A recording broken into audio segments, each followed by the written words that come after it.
الكتاب بالحق والميزان وما يدريك لعل الساعة قريب. السلام علیکم ورحمۃ اللہ وبرکاتہ. پروگرام رمضان ود المیزان کے ساتھ آپ کی ہوسٹ نسرین اسلم آپ کے ساتھ موجود ہیں، اور انشاءاللہ ہمیشہ کی طرح آج بھی ہم دیکھیں گے کہ اپنے رمضان کو نبی کریم صلی اللہ علیہ وسلم کی سنت کے مطابق بہتر سے بہتر ہم کس طرح بنا سکتے ہیں. کل بھی ناظرین ہم نے اسی چیز پر بات کی تھی کہ وہ سنت جو ہم بھول چکے ہیں لیکن وہ ہماری زندگی میں ایک اہم کردار کا ذریعہ رکھتی ہیں.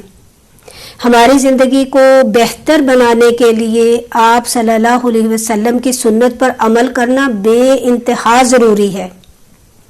جیسے ہم نے کل پڑھا کہ اللہ سبحانہ و تعالیٰ خود اس بات کی اہمیت دلاتے ہیں اطیعوا اللہ و اطیعوا الرسول، کہ اللہ کی اطاعت کرو اور اللہ کے نبی صلی اللہ علیہ وسلم کی اطاعت کرو.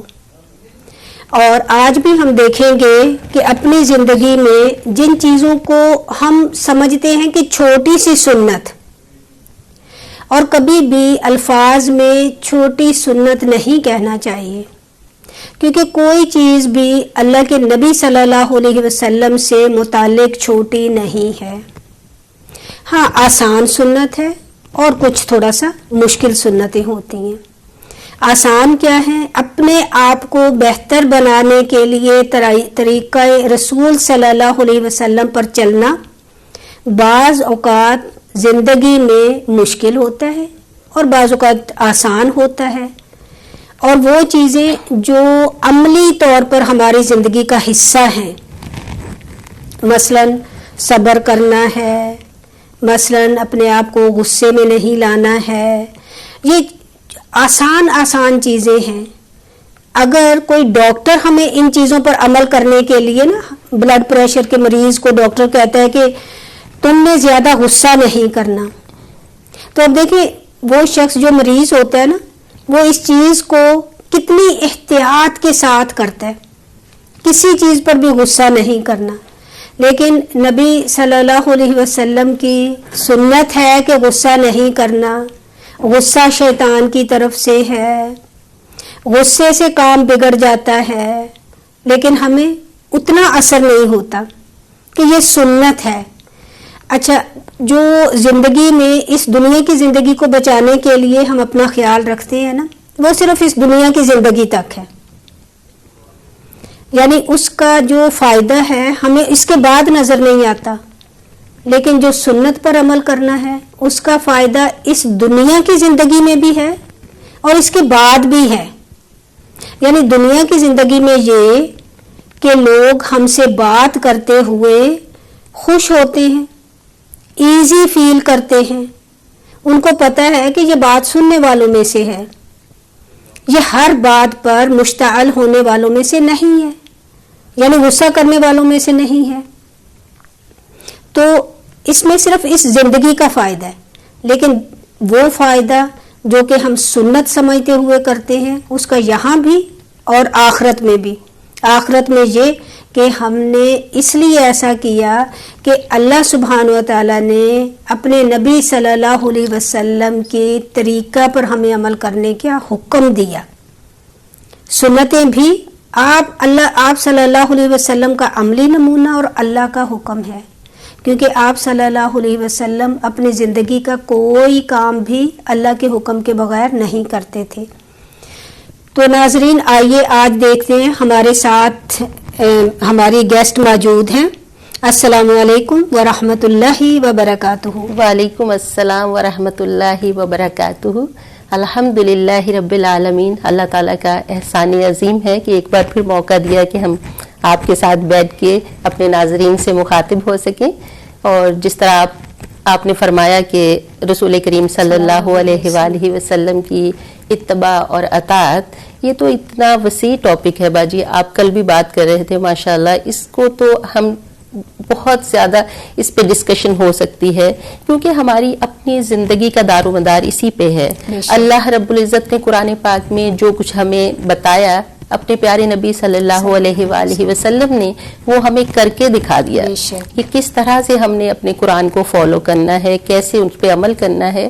اور ایز اے مسلم ہمیں چاہیے کہ ہم دیکھیں کہ اپنے پیارے نبی صلی اللہ علیہ وآلہ وسلم نے اپنے 63 برس کی عمر میں تک جو بھی ہمارے لیے اسوہ حسنہ یا جو بھی سنت چھوڑی ہے اس پر ہم کس طرح سے عمل کر سکتے ہیں. تو بیسیکلی ہماری زندگی کا اصل مقصد یہی ہے. اگر ہم دنیا میں کامیاب ہونا چاہتے ہیں یا آخرت میں کامیابی چاہتے ہیں تو اس کا واحد حل یہی ہے کہ ہم نبی کریم صلی اللہ علیہ وآلہ وسلم کی سنتوں کو مضبوطی سے تھام لیں. ہم زبانی طور پر میں نے دیکھا ہے کہ ہم بہت دعوے کرتے ہیں کہ ہم اپنے نبی سے بہت پیار کرتے ہیں، کیونکہ جب کسی سے پیار کیا جاتا ہے تو کوئی ثبوت اور پروف بھی تو مانگتا ہے نا کہ میرے سے پیار کرتے ہیں تو کیا ہے اس میں. اور اس سلسلے میں اکثر ہم زبانی طور پہ تو کہہ دیتے ہیں، لیکن ہمارے وہ حرکات و سکنات سے یہ نظر نہیں آتا کہ ہم پیارے نبی صلی اللہ علیہ وآلہ وسلم کی سنتوں کو اس طرح سے فالو کر رہے ہیں جس طرح سے ہمیں کرنا چاہیے. تو میرا خیال ہے کہ اس پہ ہمیں بہت زیادہ غور کرنے کی ضرورت ہے. بعض دفعہ سوچتے ہیں کہ یہ دنیا کی رنگینیاں اللہ تعالیٰ نے، شیطان نے خاص طور پر دنیا کو اتنا بیوٹیفائی کر کے ہمیں دکھایا ہے کہ ہم بالکل بھول جاتے ہیں کہ ہمارا زندگی کا اصل مقصد کیا ہے. بے شک. کیونکہ اللہ رب العزت نے تو ہمیں دنیا میں بھیجا. آپ قرآن کریم کھول کے دیکھ لیں، آپ مدینے کی زندگی، قرآن کے اوراق، تفسیر کی کتب، کہیں بھی اللہ تعالیٰ نے ہمیں یہ نہیں فرمایا کہ دنیا میں آؤ، بڑے بڑے گھر بناؤ، اپنے لیے آرام و آسائش پیدا کرو، بلکہ ہماری زندگی کا مقصد تو ہے کہ ہمیں اللہ تعالیٰ نے اس دنیا میں مختصر سے عرصے کے لیے بھیجا ہے کہ دیکھیں میرا بندہ زمین پہ کیا کر کے آتا ہے. کیونکہ یہ ہماری عارضی ایک ٹیمپریری لائف ہے، ہم نے ابھی ابدی زندگی میں جانا ہے، اس کے لیے ہم نے سامان اکٹھا کرنا ہے. تو اس کے لیے ہم اپنی دوسری زندگی کے لیے کیا کر سکتے ہیں، اس کا طریقہ ہمیں اپنے پیارے نبی صلی اللہ علیہ وآلہ وسلم کی سنتوں کو اور ان کے کیریکٹر کو اور ان کی زندگی کو دیکھ کے لگانا ہے کہ ہم کیا کر سکتے ہیں. بالکل آپ نے صحیح کہا کہ ہر چیز کے لیے کرنے کے لیے علم حاصل کرنا بہت ضروری ہے. بہت ضروری ہے جی. کیونکہ جب تک ہم جانیں گے نہیں کہ ہم کیا یہ سنت ہے بھی یا نہیں. سوری باجی میں آپ کی بات انٹرپٹ کروں گی. بہت اچھی بات میرے دماغ میں ایک آئی ہے کہ دیکھیں جس وقت رسول کریم صلی اللہ علیہ وسلم کو یہ نبوت عطا کی گئی تو اللہ تعالیٰ نے اس وقت دیکھیں مکہ کے حالات کیا تھے. خانہ کعبہ میں 360 کے قریب بت پڑے ہوئے تھے، اور یقین کیجئے میں بڑی حیران ہوتی ہوں کہ جو آیت پہلی اتری آپ دیکھیے کہ جو بھی آپ فرما رہے ہیں کہ اقرأ باسم ربک الذی خلق، پڑھائی کے لحاظ سے اللہ رب العزت نے، حالانکہ اس زمانے کے لحاظ سے ہونا تو یہ چاہیے تھا کہ ہم کس طرح شرک سے پاک کریں مکے کو، لیکن ان سب باتوں کو بالکل اللہ تعالیٰ نے پسے پش ڈال کے صرف پڑھنے پہ زور دیا، اقرا، نالج حاصل کرنے کے، کہ ہم علم حاصل کریں کہ کس طرح ہم لوگوں کے ذہنوں کو بدل سکتے ہیں. بے شک. کیونکہ جب تک جانیں گے نہیں نا تو ہمیں پتہ نہیں چلے گا. بالکل بالکل. جیسے دو طرح سے عمل کرنا ہے نا، مثلا جو خیر اور بھلائی ہے وہ تو ہر انسان کے اندر ہے جی بالکل، لیکن انما الاعمال بالنیات، یعنی یہ سمجھتے ہوئے کرنا کہ یہ ہماری زندگی کا حصہ ہے، اللہ تعالیٰ کا حکم ہے، نبی صلی اللہ علیہ وسلم کا طریقہ ہے. وہی کام جب ہم ایگزیکٹ سیم کام اگر ہم لوگوں کو دیکھ کے کریں گے لیکن ہمیں معلوم ہی نہیں کہ نبی صلی اللہ علیہ وسلم کا حکم ہے، تو وہ ان کی نقالی ہوگی، لیکن اس کا اجر کوئی نہیں ہے. اور ایک مسلمان کے لیے زندگی کا طریقہ ہی کیا ہے؟ آپ صلی اللہ علیہ وسلم کی زندگی، اور پوری کی پوری زندگی کا عمل جو ہے آپ صلی اللہ علیہ وسلم کا آپ کی زندگی میں وہ مکمل کر لیا گیا اور لکھ دیا گیا. اب فرائض میں سے دیکھیں، نماز کا حکم ہے، زکوٰۃ کا حکم ہے، روزے کا حکم ہے، حج کا حکم ہے. آپ صلی اللہ علیہ وسلم نے نہ صرف یہ سارے احکام لکھوائے جی بلکہ اس کی املا پھر کروائی، ڈکٹیشن کروائی. بالکل بالکل. اچھا، جب ہم حدیث کو سٹڈی کرتے ہیں تو ہر جگہ پر آپ دیکھیں قرآن پاک میں جہاں پر قرض کا لین دین ہے، لکھا کرو پھر املا کرواؤ. لکھا کرو. اور آج کے دور میں دیکھیں جب آپ کوئی بھی لیٹر کہیں سے لکھواتے ہیں نا تو وہ لکھ کے آپ کو پڑھ کے دیتے ہیں پھر یہ آپ نے کہا اب ہم نے یہ لکھا اب آپ سن لیں کہ وہ صحیح ہے یا صحیح ہے کہ نہیں. بالکل. تو خود رسول اللہ صلی اللہ علیہ وآلہ وسلم پہلے لکھواتے جی اور پھر اس کو پڑھواتے بالکل. پھر اس کو. اور ہر وقت وہ لوگ جو لکھنا پڑھنا جانتے تھے وہ آپ کے قریب رہتے وہ آپ کے قریب رہتے. کچھ لوگ تو ایسے ہیں کہ جو اللہ کے نبی کریم صلی اللہ علیہ وسلم کے ساتھ رہتے اور جب بھی آپ کو ضرورت پڑتی تو مثال کے طور پر خطوط وغیرہ جو لوگوں کو بھیجنے ہوتے تھے تو وہ خطوط لکھنے کے لیے مختلف لوگ تھے. پھر احکامات لکھنے کے لیے مختلف لوگ تھے. آپ صلی اللہ علیہ وسلم کے زمانے میں صحیفہ عبداللہ بن عباس لکھا گیا, صحیفے بھی لکھے گئے.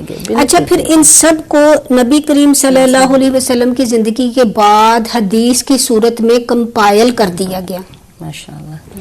بعض اوقات ایسا ہوتا ہے نا ہم سمجھتے ہیں پتہ نہیں صحیح ہے بات یا نہیں, تو یہ چیزیں جو ہیں اس بات کی دلیل ہے کہ آپ صلی اللہ علیہ وسلم نے اپنی زندگی میں وہ احکام لکھوائے. بالکل بالکل. اور اتنی چھوٹی چھوٹی باتیں جن کا باجی ہم تصور بھی نہیں کر سکتے وہ بھی رسول کریم صلی اللہ علیہ وسلم نے ہمیں بالکل کر کے دکھائی کہ ہم کس طرح ان پہ کوئی مومن کوئی مسلمان یہ نہ کہہ دے کہ ہمیں پتہ نہیں ہے کہ رسول کریم صلی اللہ علیہ وسلم نے بالکل ذرا چھوٹی چھوٹی باتیں بھی کہ ہمیں کہیں اور دیکھنے کی ضرورت ہی نہیں سائنس کی طرف یا دوسروں کی طرف. ہم تو اپنے قرآن اور حدیث اور سنت سے اتنا علم لے سکتے ہیں اتنا لے سکتے ہیں کہ ہم تو وہ قوم ہے کہ جو دوسروں کو کے لیے رول ماڈل بن کر آئے تھے, لیکن ہماری بدقسمتی کہ پتہ نہیں ہم نہ صرف یہ کہ ان کے لیے ان کے چیلنجز کا اب ہم جواب نہیں دے سکتے نہ کہ ہم ان کے لیے چیلنج بن سکیں. تو اور میں سمجھتی ہوں کہ دیکھیں کبھی بحث سے کوئی بات حل نہیں ہوتی. جی اچھا اس میں ایک چھوٹی سی چلتے ہوئے آپ کو مثال دوں کہ ہم المیزان سے ہیں جیسے آپ کو معلوم ہے, تو ہمارے ہاں سپرنٹینڈنٹ آتے تھے وہ کمیونٹی پولیس کی طرح نا سم ٹائم کوئی چیک پہ یا اس طرح سے روٹین چیک میں بھی کہ ایوری تھنگ از اوکے یہ ہو گیا وہ ہو گیا. تو اس وقت اس بات کو میں مکمل کرتی ہوں. انشاءاللہ آج استاذہ بھی ہمارے سامنے آئیں گی ہمارے ساتھ رہیں گی. تو وہ ایک دن جب جانے لگا ہم پہلے ان کو کہتے 2 منٹ آپ باہر کھڑے رہیں تو ہم اناؤنس کر دیں کہ کچھ لوگ جو ہے نقاب پہنتے ہیں. تو وہ اپنی زندگی کے بارے میں بتا رہا تھا تو جلدی سے میں بات کو وائنڈ اپ کرتی ہوں. تو ایک دن کہنے لگا کہ اس نے دیکھا کہ سب لوگ یہ عورتیں سب کورڈ ہوتی ہیں نا جب بھی, تو مجھے کہتا ہے کہ نسرین تمہیں پتہ ہے جب میری بیٹی جاتی ہے نا رات کو کلب تو کہتا ہے میں پورا چیک کرتا ہوں اس کو کہ وہ پراپر ڈریسنگ میں جا رہی ہے یا نہیں. جیسے آپ نے کہا نا کہ اسلام بتانے سے نہیں بحث سے نہیں, اسلام کیا حکم دیتا ہے, اسلام تو اپیرنس سے پھیلا. بالکل بالکل بالکل. تو یہ چیز ہے کہ ہمارا دین اتنا خوبصورت ہے اگر ہم اس دین کو اپنائیں اور سنتوں کو زندہ کریں تو کوئی وجہ نہیں کہ ہر اس جگہ پر جہاں ہم رہتے ہیں وہاں دین خود ہی غلبہ پا لے. تو چلتے ہیں انشاءاللہ استاذہ کی طرف. تو ناظرین آج ہمارے ساتھ استاذہ عفت مقبول صاحبہ ہیں تو انشاءاللہ ان کو ویلکم کہتے ہیں اپنے پروگرام میں. السلام علیکم ورحمۃ اللہ وبرکاتہ. جی وعلیکم السلام ورحمۃ اللہ وبرکاتہ. الحمدللہ. جی خوش آمدید ہمارے پروگرام میں استاذہ جی. جی آپ لوگ آواز میری ٹھیک ہے آپ کے لیے؟ آپ کی آواز بالکل ٹھیک ہے, آپ شروع کیجئے پلیز. جی ٹھیک ہے. آج کا خاص ٹاپک آپ نے بولا ہے, مجھے انفارم تو نہیں کچھ ہوا, تو آپ بتا سکیں تو پلیز. آپ جو پریپیئر کر کے آئے ہیں آپ اسی پہ بات کیجئے. جی کس پہ ذرا بولیے گا, آواز کٹ گئی. جی آپ جو بات کرنا چاہتے ہیں ہر بات آپ کی کہی ہوئی مفید ہے, ہر بات سے ہم فائدہ اٹھاتے ہیں. آپ جو بھی ہمیں بتائیں گے انشاءاللہ وہ ہمارے لیے کارآمد نکتے ہوں گے. چلیے نحمدہ ونصلی علی رسولہ الکریم, اما بعد فاعوذ باللہ من الشیطان الرجیم. رب اشرح لی صدری ویسر لی امری واحلل عقدۃ من لسانی یفقہوا قولی. رب یسر ولا تعسر وتمم بالخیر. اللہ تعالیٰ کا بہت ہی بڑا احسان ہے کہ اس نے ہمیں مسلمان بھی بنایا اور پھر اب باشعور مسلمان بنا کر رمضان کے اس خوبصورت مہینے میں رکھا. ہمیں ضرور اس چیز کا فائدہ اٹھانا ہے کہ ہم اپنی زندگی کے اس رمضان کو ایسا گزاریں کہ اس کے بعد کی زندگی پہ بھی اس کے خوبصورت اثرات ہوں. بعض جب ہم یہ سوچ لیتے ہیں کہ یہ ایک سالانہ رسم ہے اور ہر سال ہم آزمائے جاتے ہیں اور بس پھر اس کے بعد پورا سال چھٹی. تو آپ دیکھیے کہ کسی بھی فوج میں کام کرنے والے کو پوچھ لیجئے کہ اس کو بہت ساری ٹریننگ کرائی جاتی ہیں صرف اس وجہ سے اگر کبھی زندگی میں کوئی ایسا وقت آ جائے کہ سرحدوں پہ جانا پڑے تو وہ اس کے لیے ذہنی طور پہ تیار ہو. تو روزہ جو ہے یہ ضبط نفس کی ایک بہت ہی خوبصورت ٹریننگ ہے. آج کل بہت ساری مائیں اس چیز کا سوال کرتی ہیں اور بلکہ ان کا یہ مسئلہ بھی ہے کہ بچے نہیں سنتے. جو ہم اپنے بچوں کو کیسے سکھائیں, بچے سمجھتے نہیں. خامخواہ کی بات ہے ویسے میں سمجھتی ہوں کیونکہ ہمارے اسلاف کی مائیں ایسی نہیں تھی. تو آج اگر ہمارے بچے نہیں سمجھ پاتے تو اس کی کیا یہ وجہ تو نہیں کہ ہم نے ان کو صبر سکھایا ہی نہیں, شکر سکھایا ہی نہیں. رمضان ہمیں صبر اور شکر سکھاتا ہے. کس طریقے سے انسان جب کچھ گھنٹے نہ کھا کر کھانے کو دیکھتا ہے تو اس وقت جو دل میں ایک محبت آتی ہے, اور خاص طور پہ آپ دیکھیے کہ جو افطاری کی دعا ہے کہ ذهب الظمأ وابتلت العروق وثبت الاجر انشاءاللہ, اس وقت جب رگیں بھی تر ہوتی ہیں, جب انسان اپنے اندر کچھ لقمے اترتا ہوا محسوس کرتا ہے تو اس کو پتہ چلتا ہے کہ کھانا کتنی بڑی نعمت ہے. اس کے برعکس آپ دیکھیے کہ سحری کا وقت, عموماً سحری کے وقت پہ لوگ نہیں اٹھتے, اٹھنا مشکل لگتا ہے. اٹھے ہیں تو کھایا نہیں جا رہا. رات کو کھا کر اگر دیر سے سوئے, جلدی سو گئے تو پیٹ میں درد ہو رہا ہے, لیکن کہا کہ کھاؤ. آج تھوڑی سی اگر ہم سحری کے ناطے سے بھی اپنی روٹین کو دیکھ لیں تو بہت سارے لوگ اس میں بھی کچھ افراط و تفریط کا شکار دکھتے ہیں. کیونکہ اب دیکھیے روزہ اصل میں ہماری مرضیوں کو توڑنا سکھاتا ہے کہ تمہاری مرضی نہیں چلے گی, اللہ تعالیٰ کی مرضی چلے گی. سب سے پہلا حکم جو حضرت موسیٰ علیہ السلام کو اللہ تعالیٰ نے وادی طور کے پاس رکھ کر جو اپنے مصر سے کی طرف کے سفر میں جو دیا تھا وہ اقیم الصلاۃ تھا, نماز ادا کرو. ابھی ہم تھوڑی دیر پہلے ماشاءاللہ 16واں پارہ کر کے فارغ ہوئے دار قرآن میں, تو اس میں کی ایک بات آپ کے ساتھ رکھتی ہوں کہ کس طریقے سے موسیٰ علیہ السلام جا رہے تھے اور رستے میں ان کو روک کر اللہ نے پیغام دیا, کیونکہ اللہ تعالیٰ کی طرف سے رحمتیں اور برکتیں عموماً اسی طرح سے آتی ہیں. جب موسیٰ علیہ السلام اللہ تعالیٰ سے کلام کر رہے تھے تو اللہ تعالیٰ نے کہا کہ موسیٰ علیہ السلام یہ آپ کے ہاتھ میں کیا. اللہ تعالیٰ کو سب کچھ دکھ رہا تھا الحمدللہ, لیکن اللہ تعالیٰ صرف بندے سے سننا چاہتے ہیں. موسیٰ علیہ السلام اس کا ایک چھوٹا سا جواب دے دیتے کہ اللہ تعالیٰ میرے ہاتھ میں لاٹھی ہے. بات اتنی کافی تھی. لیکن جب کسی سے بات کرتے ہوئے مزہ آ رہا ہوتا ہے نا تو انسان پھر بات کو بڑھانا چاہتا ہے. ٹو دی پوائنٹ تو صرف بات ہم وہاں کرتے ہیں جہاں ناگواری کا احساس ہو یا جن کے ساتھ بات کرنا ہمیں اچھا نہ لگے یا پھر ہمارے پاس وقت نہ ہو. لیکن موسیٰ علیہ السلام تو اللہ تعالیٰ سے باتیں بڑھاتے ہی جا رہے ہیں, اور اللہ تعالیٰ ان سے کیا کہتے ہیں کہ موسیٰ یہ کیا ہے. جواب دیا جاتا قال ہی اساش, نہیں موسیٰ آگے باتیں اتوکل علیہا, میں اس پہ تکیہ لگاتا ہوں, وخش بہا علی غنمی, اور میں اس سے اپنی بکریوں کے لیے پتے بھی جھاڑتا ہوں, ولی فیہا مآرب اخری, اور میرے لیے اس میں بہت سارے فائدے. دیکھیے کہ موسیٰ علیہ السلام فائدوں کی لسٹ بتا رہے ہیں کہ یہ میرے لیے بہت بینیفیشیل ہے, یہ میرے لیے بہت ضروری ہے, اس کے بغیر میرا گزارا نہیں ہوتا. مثال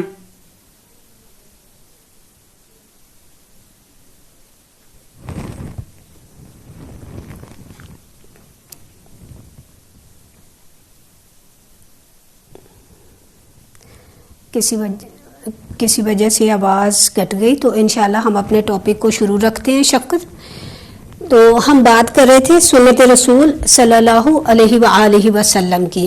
جی, ہمارے پیارے نبی صلی اللہ علیہ وسلم نے فرمایا کہ میری امت کے بگاڑ کے زمانے میں جو کوئی میری ایک سنت کو زندہ کرے گا اسے 100 شہیدوں کا ثواب دیا جائے گا. تو اب میرے لحاظ سے تو اپنی پیارے نبی کی امت میں بگاڑ آ چکا ہے, تو ہمیں کوشش کرنی چاہیے جس طرح آپ کل بھی بات کر رہے تھے کہ فارگوٹن سناز اور جو بھی ہم بھول چکے ہیں, یعنی کہ ان میں بڑی ماشاءاللہ سے انٹرسٹنگ بات تو ساری اتنی اچھی ہیں کہ اگر ہم کسی ایک چیز کو بھی لے لیں, مثلا رسول کریم صلی اللہ علیہ وآلہ وسلم کے اخلاق کو دیکھیں تو ہمارا سر شرم سے جھک جاتا ہے کہ ہم کس نبی کے امتی ہیں اور ہم کر کیا رہے ہیں. یقین کیجئے میں پڑھ رہی تھی کہ رسول کریم صلی اللہ علیہ وسلم احسان کے سلسلے میں اتنا صبر برداشت رہتے ہیں کہ سنی سنائی باتوں پہ. اس کا مطلب ہے کہ ہم خود نالج حاصل کریں، خود ساری. یہی سب سے بڑی وجہ مجھے نظر آتی ہے کہ پتہ نہیں کہاں سے ہمارا کہ نالج کی، علم کی بہت کمی ہے اور ہم کوشش بھی نہیں کرتے. باجی بہت دفعہ ہوتا ہے کہ اکثر میں نے لوگوں سے سنا ہم تو بس قرآن کو ہی فالو کرتے ہیں، حالانکہ اگر دیکھا جائے تو قرآن اور سنت لازم و ملزوم ہے. ایک کے بغیر ایک کسی، ہم سوچ بھی نہیں سکتے کہ قرآن اور سنت کو کسی طریقے سے الگ کیا جا سکے. اور وہ اکثر جو بحث کرنے والے، جس طرح آپ نے کہا کہ بحث کرنے والے ہوتے ہیں نا، ہمیں دکھاؤ کہاں پہ قرآن میں لکھا ہوا ہے، ہم تو بس قرآن کو ہی مانتے ہیں.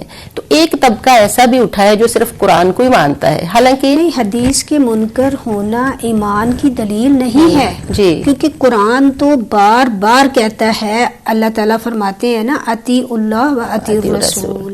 تو یہ آج دیکھیں، آج ہمارا جو ٹاپک ہے وہ ہے احادیث کو سب سے پہلے جاننا، اس کا علم حاصل کرنا، اس کے بعد پھر عمل کرنا. پھر عمل کیسے؟ جو کہ تو عمل کرنا. اور پھر حضور صلی اللہ علیہ وسلم کی زندگی کو جاننے کے لیے آپ کی سنتوں کو جاننا. اور آپ کی یہ سنت بھی دیکھیں کہ دوسروں کی باتوں کو چھپاؤ، اس پہ ہم کتنا عمل کرتے ہیں. اس پر آپ دیکھیں کہ رسول کریم صلی اللہ علیہ وآلہ وسلم کا فرمان عالی شان ہے کہ آپ کسی کی، دوسروں کی بات کو چھپاؤ. جو آج کل بالکل ہم ذرا سی، جس طرح آپ کہہ رہے ہیں کہ سنی سنائی بات ادھر ادھر کر دیتے ہیں، تو سب سے پہلے ہمیں اس بات پہ سوچنا ہوگا کہ پھر تو مسائل اتنے بڑے ہی نہ، جس طرح آپ کہہ رہے ہیں کہ لوگ ذرا سی بات ادھر ادھر آج کل الیکٹرانک میڈیا کے ذریعے بہت دور تک چلی جاتی ہے، تو اس کے لحاظ سے تو ہمارے گناہ بھی بہت زیادہ بڑھ جاتے ہوں گے. ہم بغیر سوچے سمجھے وہ شیئر کرتے رہتے ہیں ادھر ادھر نا. تو ہمیں بہت سوچ سمجھ کر کہ جب تک ہمیں بالکل، اور جس بات کا ہماری زندگی سے، ہماری ذات سے کوئی تعلق نہ ہو، تو ہمیں ضرورت ہی نہیں ہے کہ ہم اس کو پھیلاتے پھریں، آگے بتاتے پھریں. تو بہت ساری باتیں ہیں ایک جو ہم رسول کریم صلی اللہ علیہ وآلہ وسلم کی زندگی پہ، اگر میں اکثر کہتی ہوں، میں نے کہا ہمارے پاس بہت ایکسکیوزز ہیں، مانا کہ ہم نے شروع میں ہمیں عربی نہیں آتی، ہماری لینگویج عربی نہیں ہے، ہمیں سمجھ، اکثر عورتوں سے سنا ہے کہ بھی عربی نہیں آتی، لیکن سیرہ کی بکس تو ہر زبان میں ہیں اور قرآن کا ترجمہ بھی ہر زبان میں ہے. اگر ہم اردو میں رسول کریم صلی اللہ علیہ وآلہ وسلم کی سیرت کا مطالعہ کر لیں تو وہ دونوں ایک ہی چیزیں ہیں. میرا خیال ہے کہ ثواب بھی اتنا ہی ہوگا. اگر ہم کسی وجہ سے چلیں، کوئی ہے کہ ہم قرآن پاک عربی نہیں سمجھ سکتے، نہیں پڑھ سکتے، تو اگر ہم سیرہ کی اردو کی بکس پڑھ کے ان پر عمل کرنا شروع کر دیں، سنتوں کے مطابق، کہ ہمارے نبی کریم ہر معاملے میں دیکھیں کہ نبی کریم صلی اللہ علیہ وسلم کیا کرتے تھے، کیسے چلتے تھے، ان کا رویہ کیسے تھا لوگوں سے. ایک ذرا سی بات کیا ہم نے کبھی ہم نے یہ سوچنے کی زحمت ہی نہیں کی.